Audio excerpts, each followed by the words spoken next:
Helping refugees get gainful employment is the basis of an exciting growth company called Chatterbox.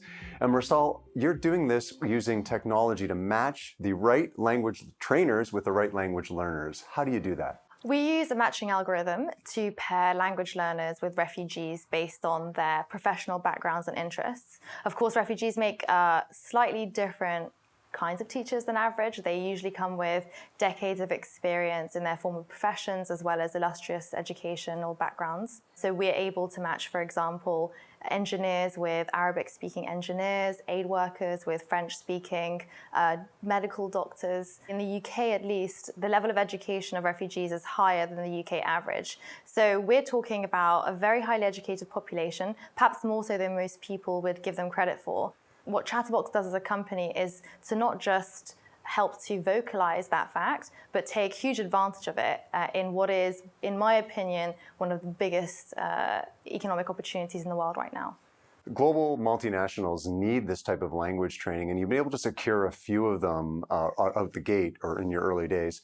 How has that success worked for you? Large organizations like BNP Paribas really love to work with companies like Chatterbox. I think not only are they able to get a world-beating language learning experience, but they're also able to say something very telling about their view on the world, which is one that it should be more inclusive economically and one that empowers the disenfranchised.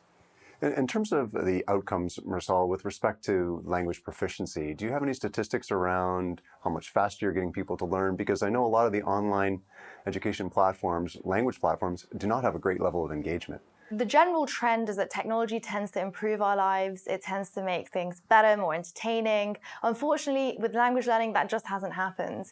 The digital-only applications that you and I have probably downloaded onto our phones and deleted maybe 2 weeks or 2 months after, right, they're not really making significant progress in bridging the language skills deficit that's emerging in countries like the UK and the US.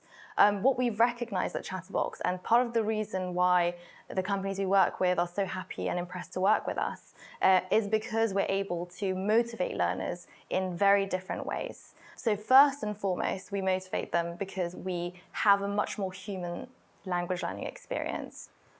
Humans are the focal point of language learning for us, and I think the focal point of language learning for everyone. Why does anyone learn languages? To connect meaningfully with other people. I think that makes a ton of sense, and I think you're going to get a lot more traction with multinationals. But what about the small to medium business market? Is there an opportunity to have a big impact there as well?